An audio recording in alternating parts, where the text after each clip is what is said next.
Good morning, everyone. Welcome to Coffee and Football, presented by Vaughn Lane. I'm your host, Blake Monroe, where I'm joined every day by Bobby Burton and Jerry Hamilton. Tell us where you're checking in from this morning, what you're drinking, get your questions in. We got a big day today. Texas softball head coach Mike White will be joining us here in just a second, so we're definitely looking forward to that.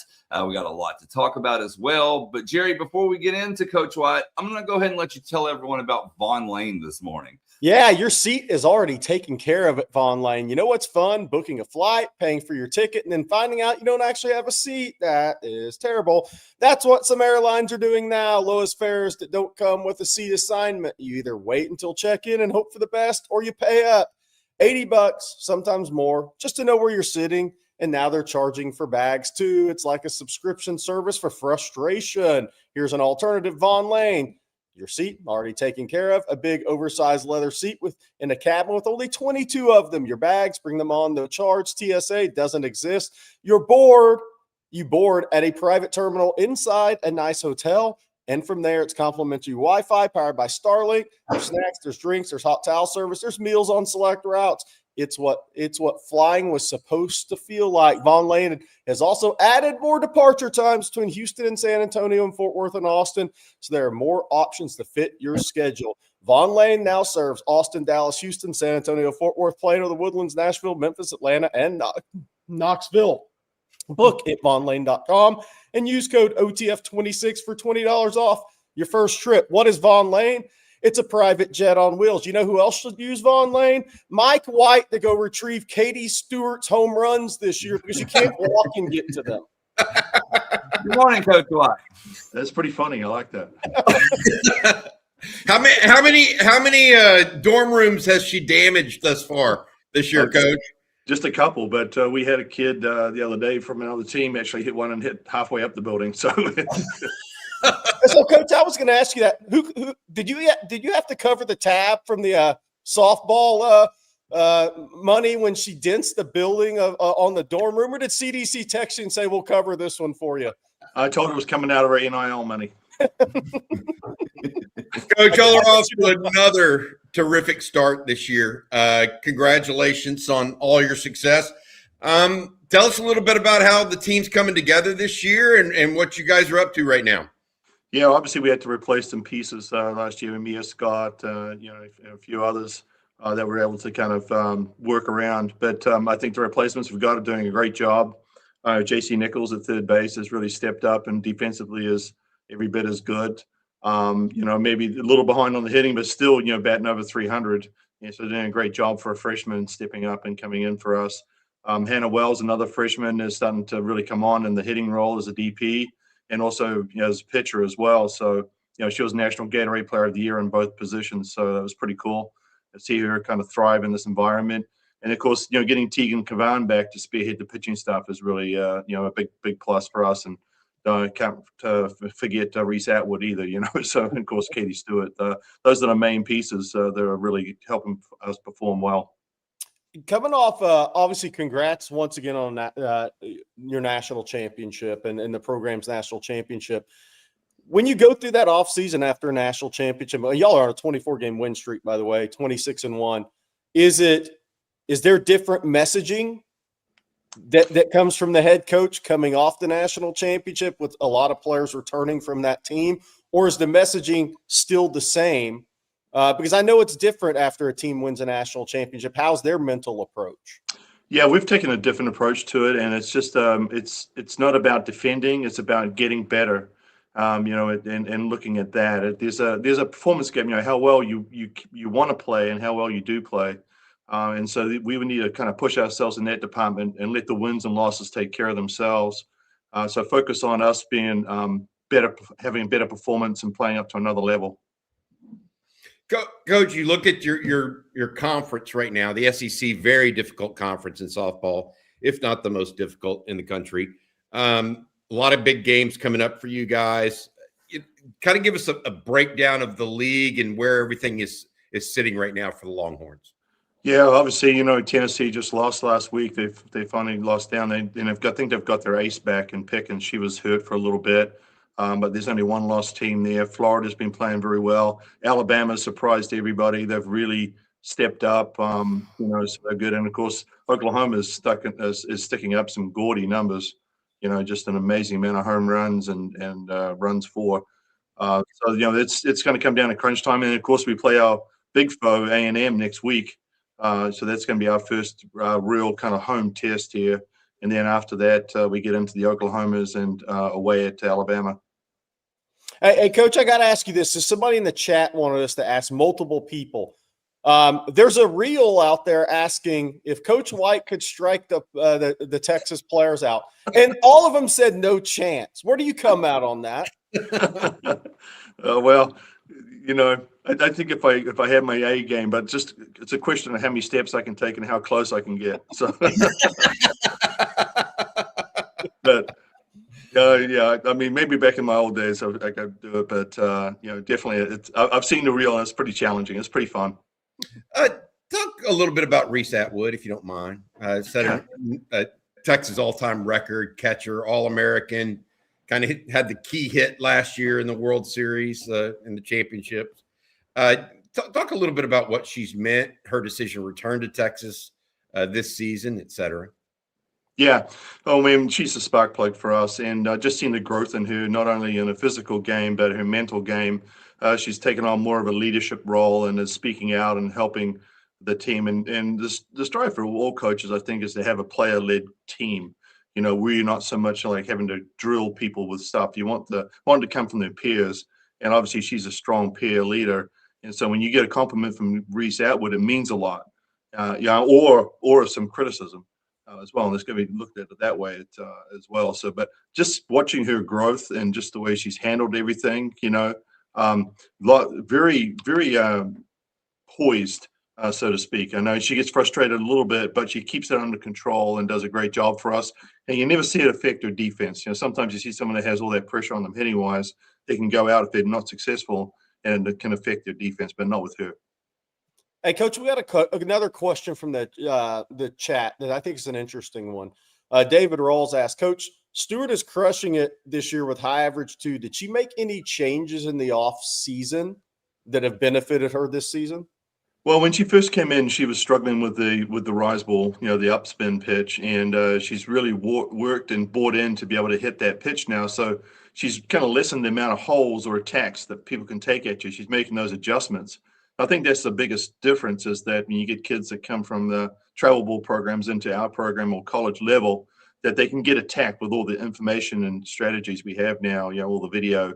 You can kind of find the holes and kind of attack them there. But she's been able to plug some of those holes and has made a big difference working hard in the offseason.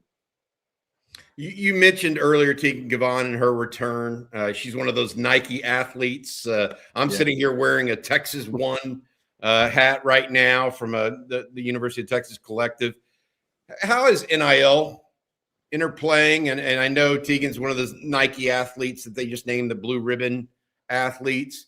How is that working in softball, in your opinion? Is it kind of evening out right now, or what's going on with NIL as it relates to University of Texas softball and the players, et cetera? Yeah. Well, I think true NIL is a really good thing. Why shouldn't you be able to make money off your name, image, likeness, and your ability to perform? I think that's a great thing. It's where it gets a little shady is the revenue stream and the outside boosters and the agents kind of getting involved and messing it all up. And fortunately, we've been able to kind of steer clear of that a little bit. We did have some issues with that, but through the graciousness of our boosters and people that are behind the scenes to create the one fund and funnel money into the program, we're able to create some opportunities for them to make some pretty good money. And of course, the Nike Blue Ribbon event was incredible. And I went to it. It was like first class. They turn up in a Lamborghini and walk the carpet, and it's just awesome to see. And of course, not only just for softball, but all the athletes from all the sports. It's a tremendous partnership with Nike, and I'm glad they decided to do it. I've got to ask you, you don't roll up in a Lamborghini, do you? You seem like a truck, maybe a suburban guy to me. What do you roll around in these days? You nailed it. My Ram 1500, I paid it off already, so that's good. You're 6 years old, but I love it. It's great. Longhorn edition, of course. There you go. Hey, Coach, you signed obviously a quality group of players in November. For those that aren't maybe familiar with the next group coming in, can you kind of talk about some of those players that signed with you early? Yeah, so Matty Doty is like one of the spearheads that, and a really good pitcher from the Texas Glory organization, one of the bigger names, one of the bigger organizations around Texas. And she's going to throw it up at 60. She's been picked on the USA Junior Nationals teams.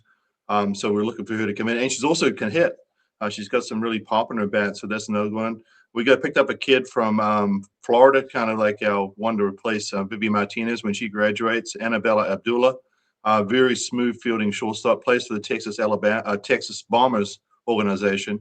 So out of that, Stevie South, another left-hand hitter, catcher. So we're trying to think about who we're going to need to replace because we lose Leanne Good next year. So probably Annabella would be in there with Vivi in the last year, maybe working at second base. But that's yet to be seen down the road. But we're really happy with that class that's coming in. Aubrey Porty, a kid from out east. He's got some real power numbers. Was committed to Ole Miss, but decided to flip. I think Aaron Earlywine had something to do with that, so helped bring her over. And she's got some real power in her bat. I think a lot of Texas fans are going to love her as well. Coach, y'all are really getting out in the community. You mentioned that the One Fun event, but also I want to post this for you just to read this to you because I know it probably makes a coach feel good. Coach White, this is from Champ Bailey, one of our normal posters on here. Took my daughter to watch the girls at the UTSA Invitational. All she wants to do now is be a Lady Longhorn one day. I got a game ball. I appreciate your team for inspiring my girl. The rise of women's sports is a real thing right now and has been, it's been going on for ages, but it feels like it's going into a crescendo of sorts. Caitlin Clark, of course, in basketball really led the way. What's the secret right now behind the increased interest in women's sports such as softball? I think the athleticism. I go back 30 years and I remember watching women's fast pitch and it was just pitcher dominated. There wasn't much for offense. There wasn't much for things going on.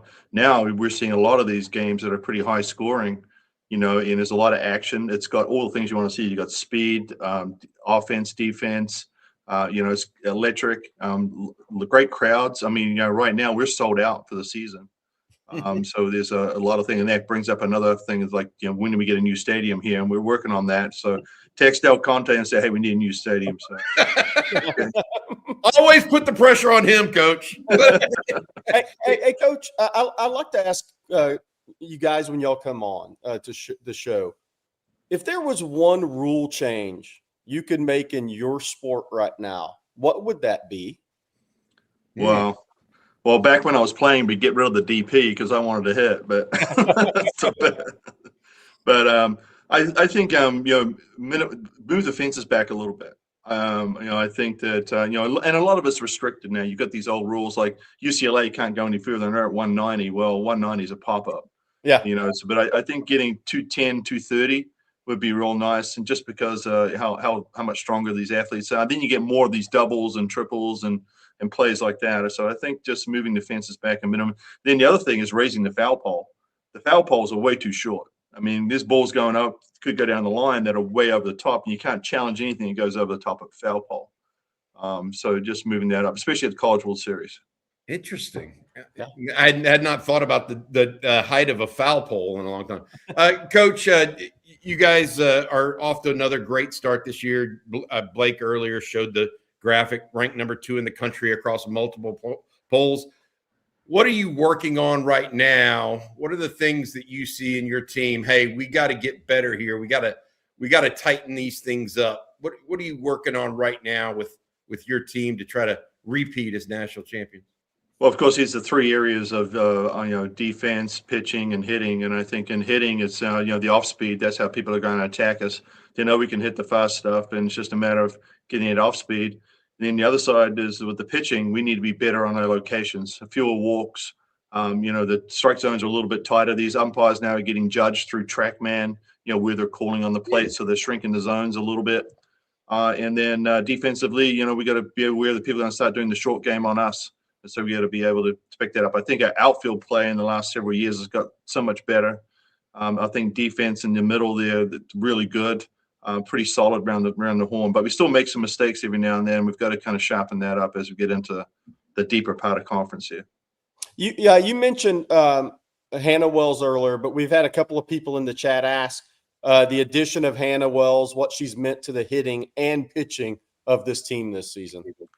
Yeah, it just gives you more options. I love the ability to have a hitting pitcher because you can do some things with the flex and DP, and you can if you want to start her. So in other words, you can start with 10 and then drop to 9 when Hannah pitches, and then you go back to 10 and put the starting pitcher back in. Does that make sense? Yeah. Just the way you can work that, and then just her ability to hit with power really gives her some flexibility. Did you know where Coahoma, Texas was before you recruited her? Oh, I think it's west. There you go, Coach. There you go. Coach Mike White, thank you so much for joining us. Best of luck to you guys. I know you got series coming up here this weekend, and just keep on keeping on, and appreciate all of what you do for Texas sports and representing the Longhorn Nation so well. Well, it's certainly an honor to be here at Texas and to be amongst so many great coaches, the staff's around, and let's go. Let's hook them. Come on. We'll work on getting Katie Stewart an NIL deal with Von Lane. Yeah. Hey, man, I'm thinking, can I take that thing recruiting or what? Yeah, exactly. That'd be the way to go. Thanks, Coach. All right. All right, good stuff. Take the Von Lane recruiting. There we go. Yeah. They used to show up in limos, right? Now they show up in a Von Lane. I think a Katie Stewart commercial saying I have to take Von Lane to find my home run balls it's a great opportunity for Von Lane. It's a great opportunity for Von Lane. It would be, but these are stopped by her bombs are stopped by dorm rooms. If you kept going down the street, maybe you would have a little more. They should immediately move her. They should immediately move her dorm if she lives in there right to the window that has the highest percentage of being broken or hit. Hit it, yeah, because she won't be there when she's hit it, right? Yeah, won't hurt anybody. Yeah. He's such a nice guy, and thank him for coming on this morning. Blake, thank you for setting that up for us as well. He's always a good guy. It sounds like Yeah. Yep. Absolutely. Yeah, and they'll play Baylor this weekend. I think it's only a 2-game series, though. It's 2, one in Austin, one in Waco. Yeah, so somebody had to have lost the coin flip for that one. Yeah. All right, guys. Well, there is a lot more to talk about. We also got to get to questions here in just a little bit. We'll have Will Matthews joining us today as well. So one thing we haven't even spoke about was the big news that broke yesterday afternoon, and that's a change to the offensive line, Bobby. Woo-woo! This is a big one. Lawrence Seymore, the offensive lineman, the second-team All-American by the Football Writers Association out of Western Kentucky. He signed with Texas in the portal class. He has been granted his eligibility by the NCAA. I have not spoken publicly about why he was seeking a 6th year. It was not for a on-field injury. There were some extenuating circumstances surrounding his transfer from Miami. None of his own doing, actually, but some third party. And so he legitimately was asking for a 6th year. He received that notice from the NCAA. And you can kind of pencil him in now, Jerry, at that left guard spot. This group now, and I wrote about it this morning on Texas Football, other than center, it's going to be multi-year starters, full year, 13 to 26 game starters across the offensive line now for Texas in 2026. This was the one piece or the one domino from the portal recruiting class that we were waiting to fall. Yeah, I think it's look. I'm a little slower on this one. My thoughts. He's second team All USA offensive lineman. I think he can be a quality player for Texas. The question I have for him that he's going to have to answer is missing spring practice and going into a new scheme. So he's going to have to learn really on the fly this scheme, because this offseason, this summer, and then August when the pads come on, because not being here for the spring, I think is significant for him when you're moving into a new scheme, new school. But he's had 3 Power 4 starts in his career at Miami. So it's not like he comes from mid-major football without any starts at the Power 4 level. He did have 3 early on at Miami before he transferred. I think the biggest thing for him is going to be how quickly he can get caught up to where he needs to be from a scheme and playbook standpoint, and getting cohesive with these guys. I think that's going to be the biggest thing for him. If he can do that quickly, then I think that can elevate Texas offensive line. But I think that's really going to come down to how quickly Seymour catches on, learns, builds that cohesion with the offensive line, and can take that to the field. Because I know he's played a lot of football, but he's learning a different scheme. He's learning different players around him. And so I think there's a curve there. You wish somebody had been in for the spring on the offensive line, but that wasn't possible here. So now it's going to come down to how quickly he kind of puts it all together. But I think he can help. I think he can definitely help the University of Texas offensive line. I do think he'll be in competition, though, early for the job, but he's expected to win it. There will be no giving of this job. Yeah. But I will tell you that I think that he's been penciled in at some level. Jaden Chapman will try to make that a hard ask for him. Dylan Sikorsky, another guy they brought in via the portal out of Oregon State, is working at left guard as well as center right now. So it's not just going to be given to him, but I hope.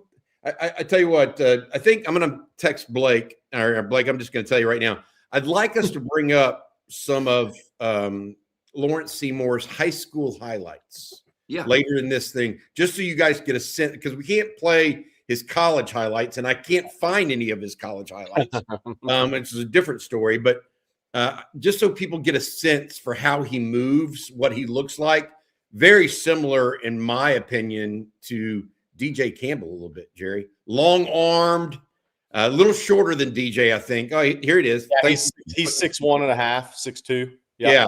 But he's a very physical player. Very physical player. Long arms, moves well laterally, I think, too, Jerry, which is impressive for me. He played as a true freshman and sophomore at Miami. It wasn't like he was just a bench warmer. So he's got some experience at the major college level before dipping down and going to first Akron and then to Western Kentucky. So I feel good about this. I think he's just athletic, long arm, Jerry, and he's also experienced now with multiple years in the college system. Yeah. I think the thing he's got going for him, and I agree on the skill set. He's played some center too. He's seen the game from different eyes and different positions, right? And I think guys like this, I think the biggest thing he has going for him is he's kind of getting the second chance at major college football. So those guys tend to really make the most of it a lot of time. When they started out at P4 level, went down a couple of notches, worked their way back up.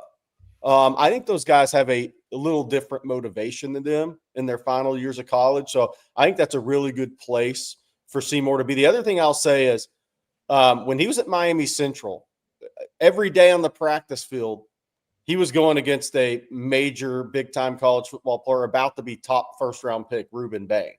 So they were different in terms of the age. Seymour was a little older. But, I mean, look, Miami Central is one of the most talented programs in the country a lot of years.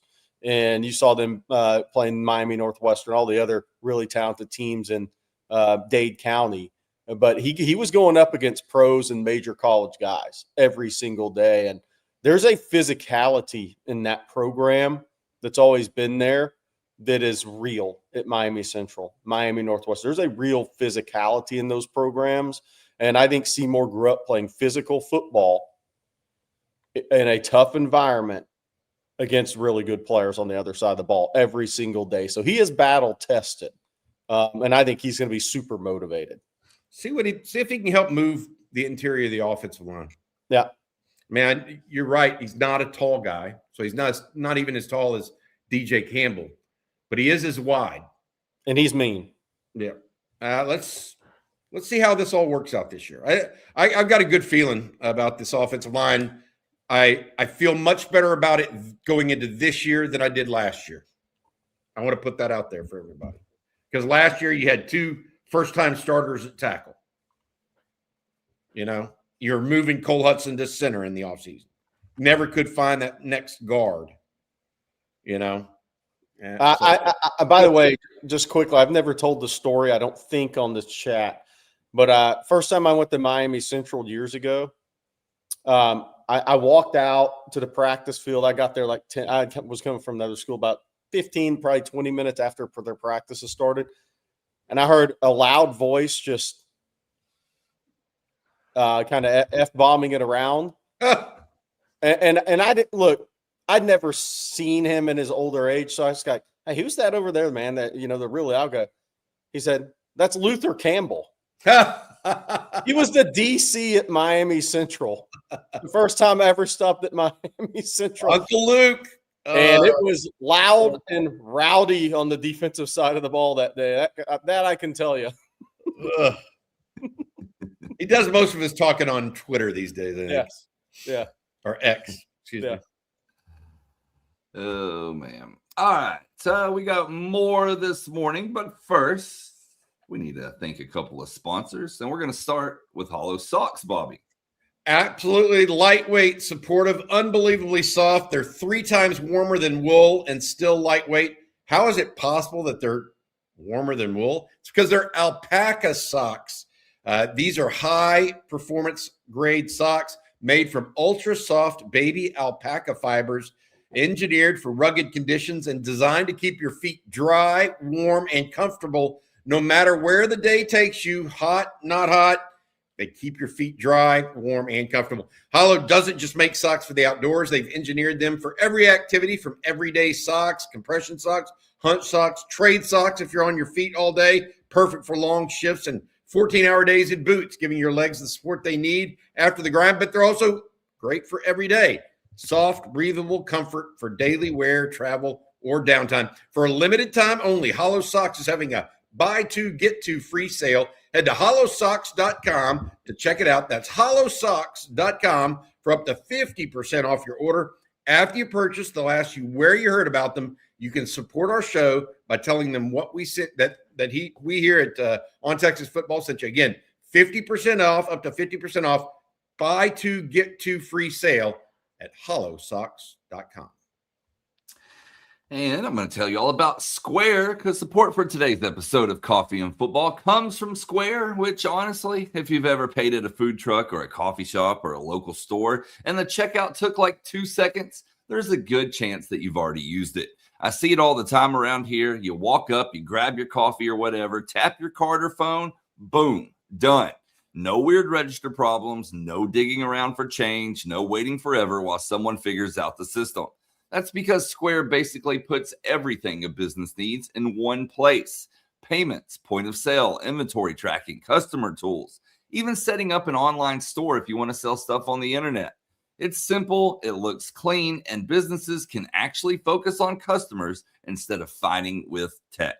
And the cool part is Square works whether you're just starting out or if you're running multiple locations. And right now, our listeners can get up to $200 off Square hardware when you sign up at square.com/go/ontexas. That's Square, SQUARE.com/GO/ontexas. Run your business smarter with Square and get started today. Yes, we use Square. Just for there. Yep. All right. So we got a super chat or two, and it's about basketball. So before we get to that, though, I want to remind everyone one more time that the OTF Bracket Challenge, if I can click on the right graphic here, you still have a little bit of time to get your entries in. Don't forget, we're giving away a 6-month OTF subscription plus a coffee and mug to the winner of both the men and the women's contest. All you have to do is take your phone out, scan the QR codes on the screen, and sign up. The password for them is capital OTF, and that's for both brackets. And again, time is running out. If you want to sign up, hundreds of people have. So come see if you're number one and if you can knock off the OTF crew. And by the way, if you filled out a bracket early, Look at it again. You look at it again. Look at what your picks for Alabama.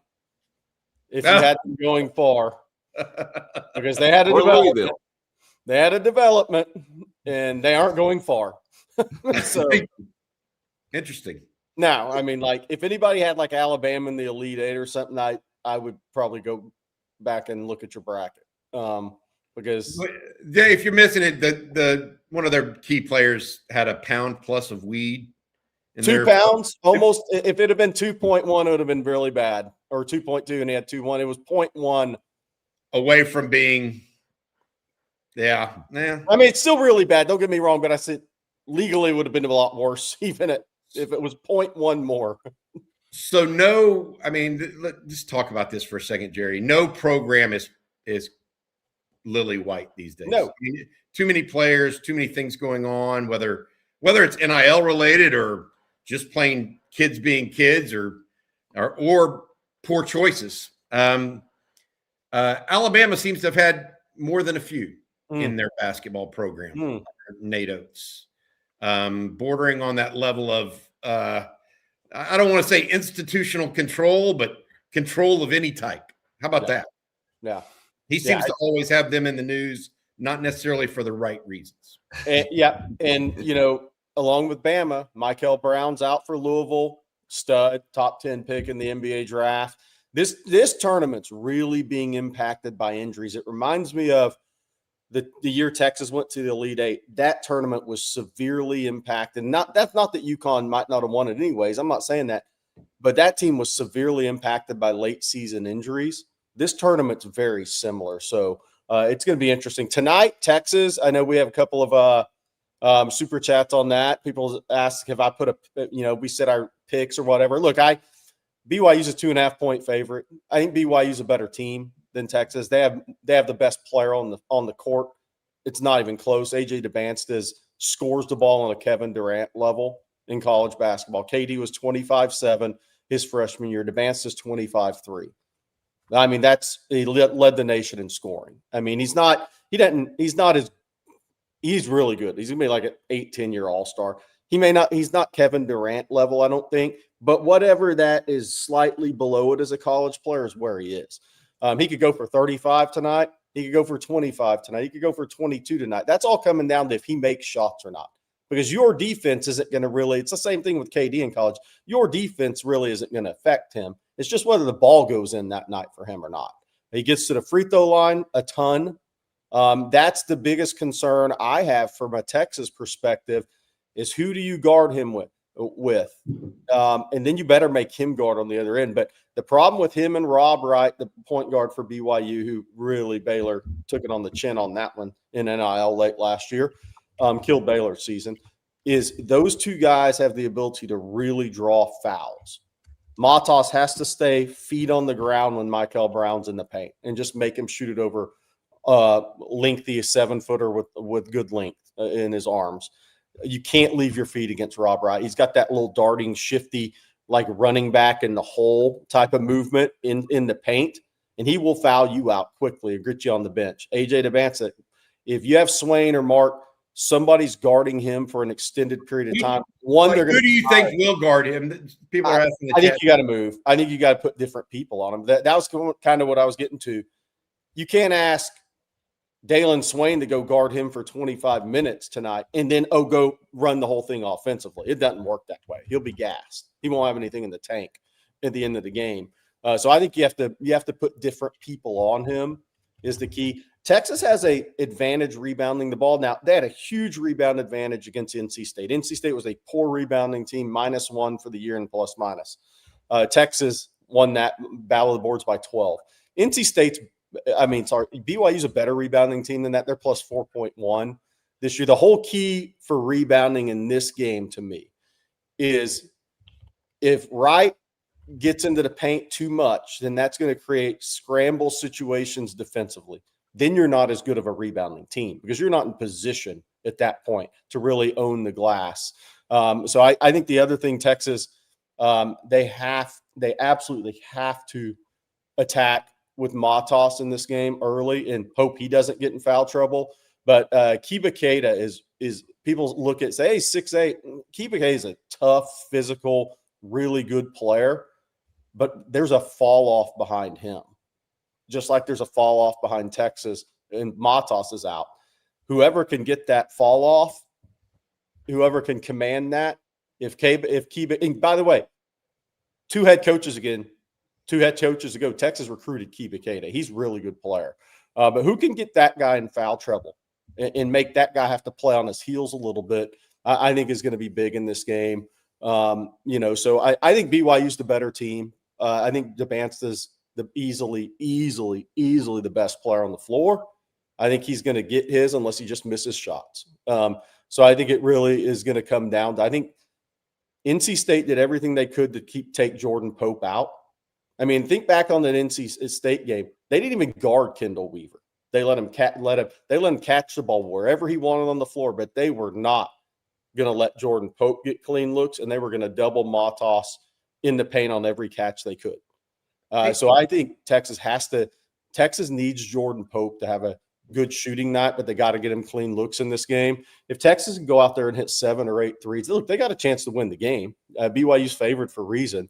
Texas has a good chance to win the game, but I think they need to shoot the 3 pretty well tonight to offset what DeBansta is going to. If DeBansta's making shots, you got to do something to offset, and I think would have to come from Texas 3-point shooting tonight. Game starts at 6:25 on TBS. Texas versus BYU, as Jerry mentioned. BYU a 2-point favorite. Hey Jerry, question for you, and I thought about this on Monday night as sitting there watching Texas. Was it Monday? It may have been Tuesday night. I can't. All the days. It's Tuesday. All the days going together right now. I was watching the game against NC State Tuesday night, and the assistant comes off the bench. Let me ask you this, and I think everybody that watched the game knows what I'm talking about. Tremont Mark hits the shot, and there's still 1 second left on the clock, but one of the Texas assistants rushes onto the floor as if it's a game winner into the clock. The question I have for you, do you think that should have been a technical foul against Texas? Yes, they got lucky. Because he just wasn't like he was 3 steps on the court. He was at the free throw line. And he's a really good young coach. Ryan Anderson, he played for Sean Miller. He's on track to be one of those head coaches one day in college basketball. He's really good in player development. So he's got a bright future. But, yes, Texas should have been teched up. They were very lucky they did not. Because it's one thing to be 2 or 3 steps on the court. That guy was at the free throw line. Yeah, he was. I thought so too. But there's another situation that something like that occurred not a week before, and somebody rushed on the court and they did not call a technical either. Maybe Will Wade got a quick timeout, and that I don't know.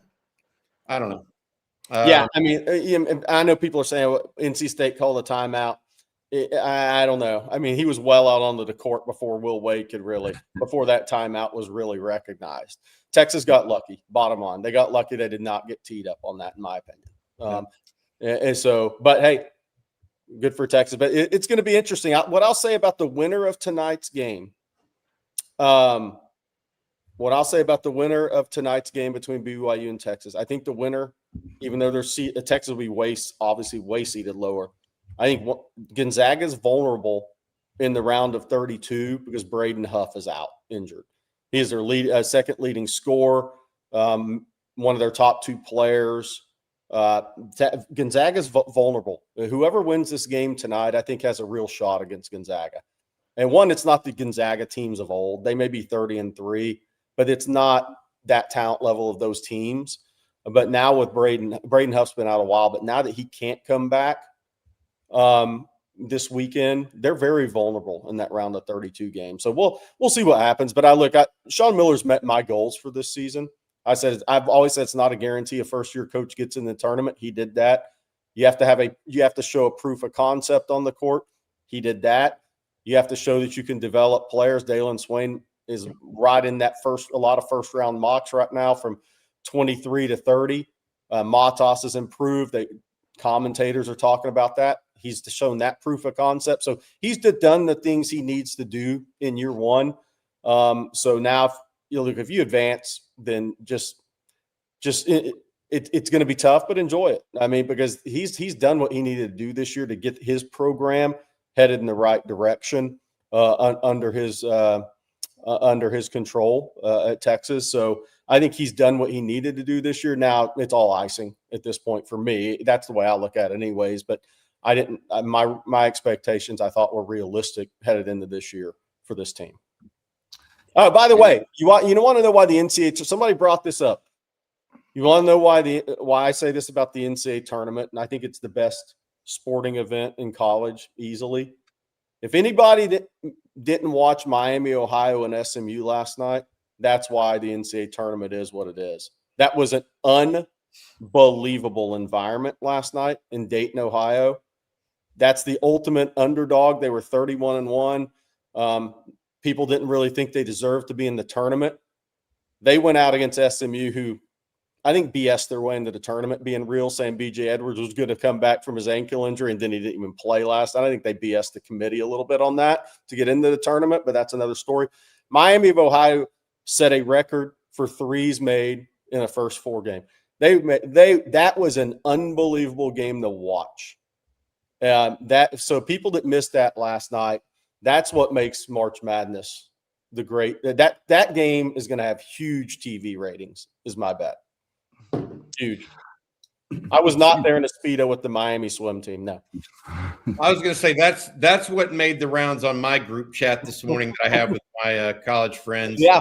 Was the Miami University swim team was there in their Speedos. Yeah. Behind the with those shooters. Yeah, yes. Behind the basket, by the way, walking up and down the aisle.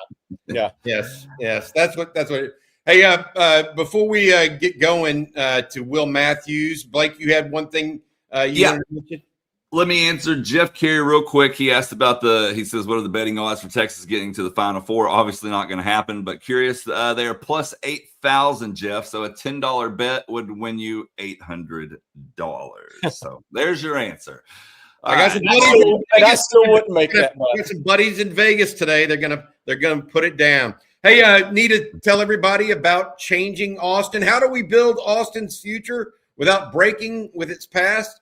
That's the question at the heart of the Changing Austin podcast, powered by Amplify Credit Union. Join host Stacey Armillo for bi-weekly conversations about how local organizations are shaping Austin's tomorrow. And this month, Changing Austin is kicking off its second season with new guests, including the head film buyer at the Alamo Drafthouse and the former president and chief programming officer of South by Southwest. You can visit changingaustin.com to catch up on the first season, then subscribe for season 2 wherever you get your podcasts.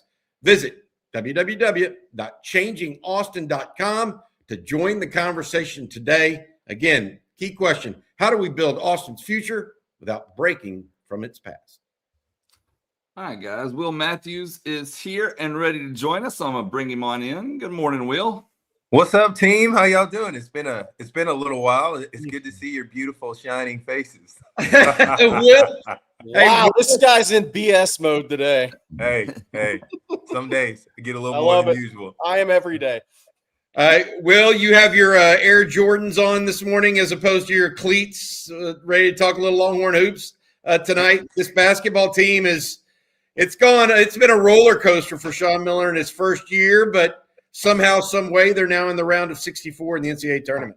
Well, and I just love what Jerry just said, and I popped on to hear a second of that. Like, we're really paying with house money right now. Coming into this, you think, and you're like, a brand new coach, the situation as he came in was intense over the last little bit of years, with some ups and downs from the basketball team, but really being a fan and also being closer to the program is you really want your basketball team to start to make a statement.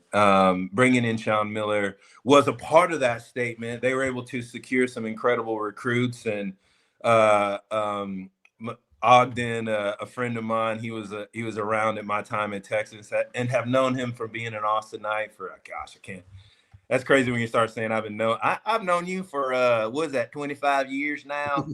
So that I'm really proud of what's going on down there. And I was talking to some friends, and I'm on 30,000 group chats with guys, and everybody's just saying, hey, we didn't expect to get in, to be honest. We didn't know if the season would turn out the way that made sense for Texas to have a shot.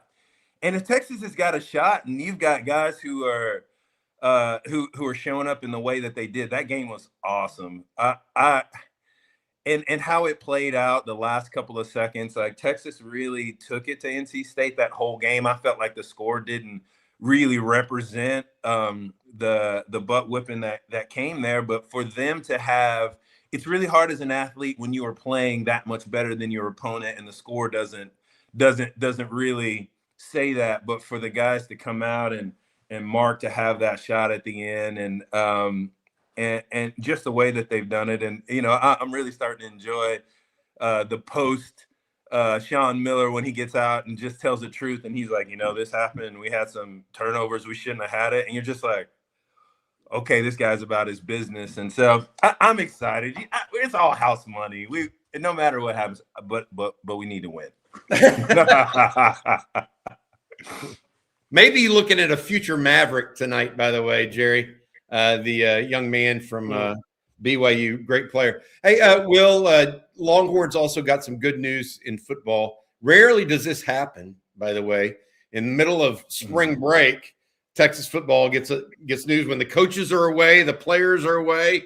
But Lawrence Seymore, offensive lineman out of Western Kentucky, received his word back from the NCAA, and he has been granted an additional year of eligibility, meaning that the transfer to Texas is now on. He's still at Western Kentucky trying to finish up his degree, but he will join Texas in June. What do you think this means for the Texas offensive line? I mean, for me, it's another experienced piece. It's more certainty, less real, open-endedness on an offensive line that has a plethora of skill position talent around it. What did you make of the Lawrence Seymore news yesterday? Well, as soon as it came out, and I'm like everybody else. As soon as it hits my Twitter feed or somebody releases it, there was this. I'm like, I'm doing my thing. I'm at work, and all of a sudden I see my phone, and I'm like, yes. And what that yes meant was exactly what you were saying. Those experienced pieces are really hard to come by, as we've seen it specifically over the last 2 years. And even before that, as we're looking third down conversion and then red zone conversion, it really has come down to the trenches. Do we have experienced guys, that front five, and does that front five gel together? What we found out yesterday is that we've got more experience. We've got upperclassmen. We've got grown-ups in the room. But I think the test for Flood and the guys is, how do we gel it all together? And we all been texting back and forth and out for these first 3 practices. And after being so overwhelmed specifically by the size of the O-line and the size of those guys down low, you're just starting to wonder, do we have all the pieces that we need to protect Arch? Because and we were texting about it. I mean, Cam and Bishop and Wingo, and the list goes on and on, Smothers and everybody out of the backfield. If you can have the protection that you need to get those guys the ball, we're talking about mano and mano, guys who know what to do, taking the ball and getting into the house in space. And that all starts with up front. And so Seymour being a piece to the puzzle really solidifies that depth chart for me. And as you start to look at the offensive line in the pro style, you've got 8 guys. You've got 8 guys, and those guys cross-trained. And then post that, guys are in the practice squad or they're at home waiting to be pulled up. And really, can you solidify and get the best 8 guys that can rotate around? It's got a little experience, especially on the inside, and you can keep those tackles healthy. It's going to be a scary season for our opponents. You went to those practices. They've heard from me. They've heard from Jerry, Rod, CJ, Jeff. I mean, Hank. They've heard from all of us Will, just give us your take on what you saw and what you thought of the 2026 roster first 3 practices. And once again, I'm gonna go ahead and give another one of the yes. And somebody made a point on here that you don't let the media come to see something you're not excited about. Those media windows on the first couple of practices were a lot longer than they usually have. And when you get that itinerary, it's like 15 minutes. You're like, what am I supposed to do in this? And for them to just be as nonchalant as they are and allow the media to stay longer, that lets me know that people are proud. And I get a little bit of a different angle. I get to come in with the ex players and get down on the field. And I was down there, and the number one thing I saw was the level of talent has increased from person to person, from position to position. Every place where you're looking, Texas traditionally has always had a good number 1 and a relatively good number 2. And now Texas has a number 1 and a number 2 that should be a number 1. And that's a really good place to be. The overall talent there has increased, and that comes with speed, size. I'm standing over there and going, everybody is eating well here. Everybody is not skipping leg day. I think that's a really relevant and important point. But the other piece to that is there's a passion and intensity. And there's a couple of people who have talked about it, but it's not a manufactured intensity. These guys are coming out with the idea, I've come to work. I think everybody is starting to grasp the level of opportunity that they have, especially with all of the tailwind from the portal and what Texas has been able to do, getting people out off injuries, and also younger guys starting to take steps forward. The 3rd and 4th guy deserves to be on the field, and maybe that's Muschamp's passion bleeding out there, but I don't know. What I felt comes from the player, not the coach. Of course, those coaches are out there on their butts, and they need that, and not just need that, they deserve that because of the level of talent and what the coaches are asking them to do. But I saw guys coming to work and to get it done and being excited to be out there, and it was a really special time. Hey, Will, I wanted to ask you, there's 2 freshmen that are getting a lot of run, let's call it, whether it's on the shows like this or just water cooler conversation. And that's Derek Cooper and that's Jermaine Bishop Jr. So I wanted to ask you from Cooper's standpoint, what do you look for in a young running back? What impresses you from a young running back? And 2, Jermaine Bishop, but we only have 23 minutes left in the show, and you could probably go on for 30. So yeah. You got to cut it 7 minutes short. Jerry, you're so right. You're so on it. And let's start with Cooper. Really good to the hole. And we talked about this before, like when we went as he signed and get ready to be a recruit to come in here, he has the find the hole, get it done. And that's why he's at Texas. But why he will play and hopefully get an opportunity to play at the next level is ability to pick up the blitz and know what to do. You don't get by the time you get to college, if you can't run the ball, you're not doing the right thing. They bring you here about what you can do on the field, but you stay here in how you're picking up. And I think that's what's important about him. He came in here hungry. He's picking up the offense well, and he's making less mistakes than a young man at his age. And right now, that's all you can ask for. He's got all the talent in the world. He's got talent around him to push him to be better too. Jet Walker, I saw him hit the hole, and he hits the hole like he wants to play. And a lot of the bigger names are going to get the accolades and are going to get seen. But this young man too was hitting the hole really hard when I was out there. And Coach Jaluk, my God, he was on him. He was on him. I loved his passion. He was cutting into the middle of the offense as the offense was calling plays to get on his running backs to do what they need to. And that's what you need as a running back. It's not about running the ball. It's about your passion in the game and being able to know what to do. I really like that. He's progressing well. Also, practice 3. Yeah. So with that backdrop in mind, being practice 3, Bishop moves differently than most. Period. Yeah. He when it looks easier to him than it does for everybody else. I can't wait to see how that translates to the college game. But right now, as it relates to his ability and what I'm seeing of him, I think Des Bryant was wonderfully optimistic. We got to give Des his props because he's the man. We can listen to what Des says and also have an opinion. I think he's got a lot to learn and a lot of growth to have, but his ceiling may be higher than anybody I've seen in a while, especially with his ability to move on the field. He it seemed to understand what's going on. That doesn't mean he knows the plays. And I think his fight will be, can I know enough about this offense to not be a liability when I'm not getting the ball? If he can do that, I think he'll see the field quite a bit. It's really early in his development. All I can say is he's a beast. But how that's played out as we move into the spring, into the fall, we shall see. And really, just a quick thing is the spring qualifies you to compete in the fall. That's right. That's all it does. Right now, we're watching the qualifier to go and race.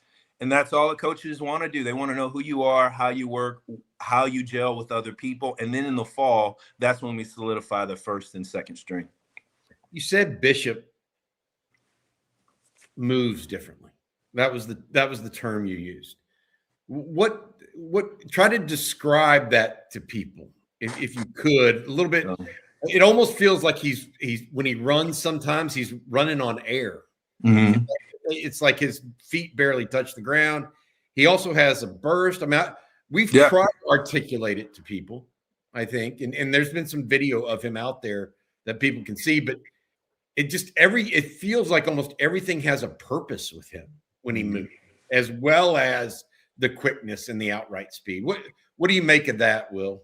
Yeah, and there's two people that come to mind that are the most relevant right now for this conversation, and that's Tyreek Hill and Deebo Samuels. Now Deebo is a lot bigger, right? But Deebo as a running backs look at Deebo and go, my God, he moves like a beast. Now we're not talking Saquon. Saquon is different. Also, Bijan is totally different in the way that they move. But if you watch Deebo, it's about finding where to go and then the burst and then the strength to run people over. Now, he's not there with the strength and size yet. Remains to be seen where he gets there. But that burst is like Deebo. And then also the movement on the field is like Tyreek Hill. You'll go back and watch film, guys. Look at him when he's in his prime. It's that NCAA Madden movement where you're gliding across the field. No one knows where you're going. Every route looks the same. And when you break, that defender has to adjust. And that's where he finds the difference. If you can move in the short yardage in 10 to 15 yards quite quickly, moving in and out of your cut, it's really hard for a defensive back to know where you are, know where they are on the field, and also clock where the ball is being thrown. And that's how you get that deep pass, and that's how you get that one-on-one in space against the defender, and a guy like that can take it to the house. It's moving on a cloud. If we're all playing on cloud, this guy, if we're all playing on the field, he's playing on a cloud. And while the game is moving slow in your mind. Yeah. Because with all that athleticism, nothing looks rushed. Yeah, you're so right. I mean, that's a big thing for young athletes when they go to the college level is does the game still move slow to them? And I think you're born with that. You're so right. And my son is playing flag football. He's 9 years old. And what I'm coaching him is think slow, move fast. And that's how he plays the game. You can tell he's moving with his athletic ability. There are sometimes that there are some guys that you say, I don't care what you do, just go 100%. He's doing that all the time. Whether he is in the right place or not, that's for him and Coach Sark to help figure that out. But he's moving like he's got an intensity to get to where he is. He thinks slow and moves fast for sure. Thank you, Will, for being here with us today. Before we let you go, I've got to ask you about the defense. And you mentioned Muschamp a little bit. What are you seeing out of the defense in your first few practices that you've witnessed? They're just really big and fast. And to oversimplify it, that is exactly what it is, from the young guys to the older guys. And a lot of times there's a pretty big chasm between the freshmen coming in and the upperclassmen. When you're out on the field, sometimes you can't tell the difference because these guys have matured, they have focused on the game, and they're ready to play. I just can't wait to see the secondary and how it moves, with Muschamp having that passion there. And while I was there, he was on it. He was moving with intensity, and all of his coaches too. I ran into Blake Gideon the other day, and I just got to say hi to him and welcome him back. He's an Austin guy. We're all Austin guys, and always try to stay up with each other. And you could just see on his face, and he's like, I'm just happy to be home. He's happy to be home. He's happy to be here. This is a place that he knows, and you can start to see that in the defense. And I can't wait to see that played out throughout the season. We've got a guy who has from this place, who's played at the highest levels, who's coached at the highest level, went out a little bit to get a notch in the belt, and has come back ready to give his all. And I think that alone is going to be super special. And with Muschamp and his overarching, him being the head coach on the defensive side, you can tell there's a difference. The defense moves different to the offense. It's not two groups moving together. And that's fine. And they'll come together and they'll do their thing. But on the defensive side, the attitude there and the focus, I'm excited to see what they bring to the table this fall. I've said before, if I could sit in one meeting room, it'd be the DB meeting room, because that's going to be incredibly intense. It's going to be incredibly intense because Blake's very intense and Will Muschamp's a whole nother level crazy. Will, the real truth? You know what the real truth is? Jerry Hamilton wishes he was there the day that Will Muschamp bloodied his hand up against that, where Jerry would give anything to have been in that room, and he would have jumped through the brick wall next to him to be there. Yeah. Will, thank you so much, brother. You have a good one. We'll see you in a couple weeks as we get down the road. Texas has a pro day next week as well. Let's go, baby. All right, hook 'em. Thanks, Will. Appreciate you, buddy. All right, Will Matthews, Longhorn legend, now on the sidelines for the Longhorns. Also works for Truist Bank in the off time when he's not moonlighting here with us or on the radio. Blake, what do we got next, buddy? We need Jerry one more time to tell us about Vaughn Lane. Then we'll get to a final question or two. I can do that for sure. What this read is while they're nickel and diming you. So the airlines are at it again. You probably heard one of the big ones just moved to assigned seating. But here's the catch. If you buy their cheapest fare, you don't actually get a seat assignment until you check in.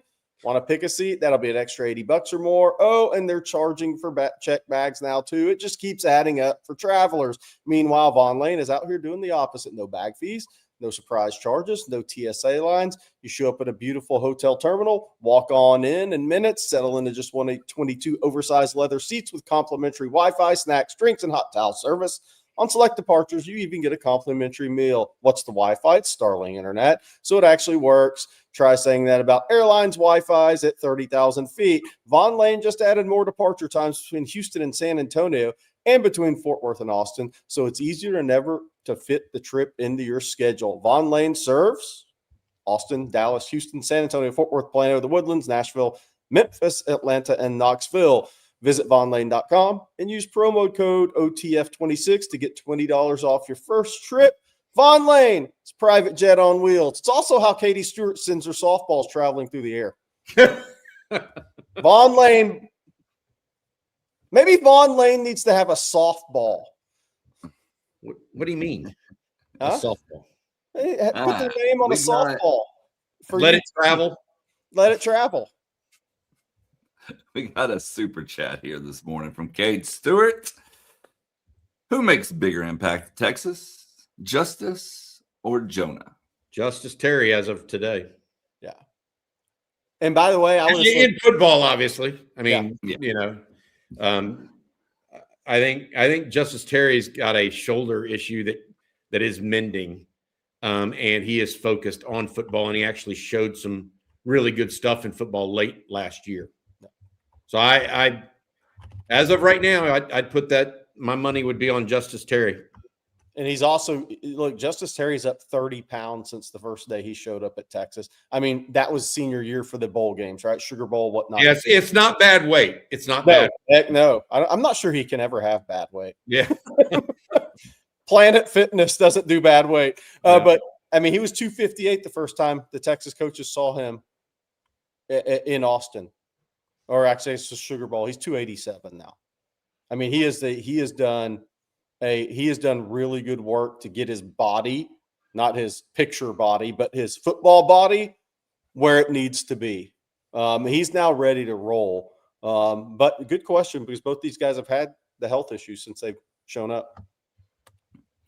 All right, and we will close with this one from Kelso. What's the word on the Florida State linebacker transfer, Cryer? Yeah, Justin Cryer. He has been out there with the team playing, practicing. He is in the two deep. As you can see, this group right here. We haven't spent a ton of time, Jerry, in my opinion, talking about the transfer linebackers. We just haven't done it. So whether it's Biles, Cryer, or even Marcus Boswell in this group, we haven't spent a ton of time. And it's not out of what's the right word to put it? It's not out of malice. It's just there's so many positive things going on right now on this football team. And I think that linebacker is one of those pieces that is it kind of fits things together as opposed to being an outstanding aspect. But Cryer is certainly in the category right now. He's going to play in 2026. Oh, yeah. He'll be in the two deep as an inside linebacker for Texas. Yeah, he's actually got an important role, I think, in this defense. He is an A-gap thumper. You have to have an A-gap thumper. Will Muschamp was very much looking in the portal for that A-gap thumper because that is – look, it's about stopping the run 1, 2, and 3. I mean, that's really what this is about. Especially in the SEC, even though the league's changed a little bit. But he has a very important role in this team. I think it's going to be different than what FSU asked him to do, but it's going to be very important. All right, guys. Well, that's going to do it for today's episode of Coffee and Football presented by Vaughn Lane. We want to thank Vaughn Lane along with Square Hollow Socks and Changing Austin for sponsoring today's show. And a big shout out to Mike White for joining us at the beginning of the show and Will Matthews toward the end there. Appreciate both of them coming on.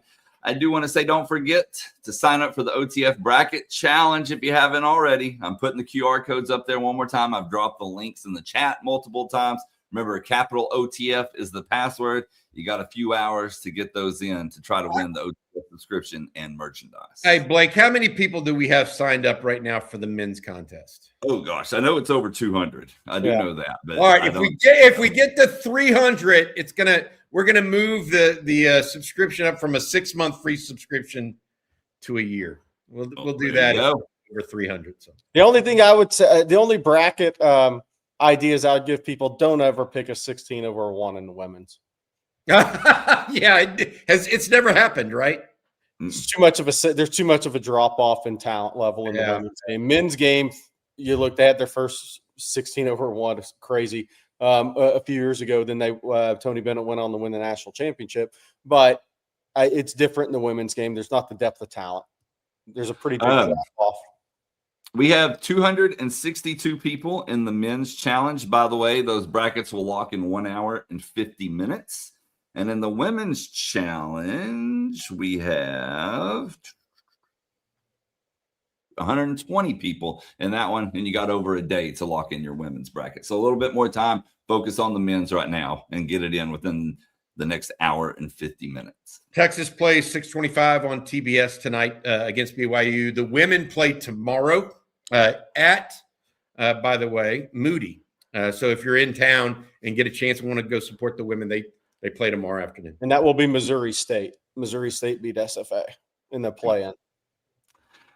All right. Well, Bobby, what do you have for folks later today? Got a couple of different pieces coming out here at On Texas Football. Also have the live stream tonight. We also have some news and notes coming out on ontexasfootball.com. Make sure you check us out over there as well. Obviously, going to be monitoring the basketball game tonight. And if Texas football can somehow pull something like they did yesterday, it's always that's what's fun about this job, by the way, Jerry. Nobody knew that was coming necessarily yesterday at the time it did. No. It always keeps us on our toes. Yeah. Texas football keeps us on our toes. Well, we hope you all have a great day today. We'll be back same time, same place tomorrow. So for Bobby Burton and Jerry Hamilton, I'm Blake Monroe, and we'll see you then. Hook 'em horns.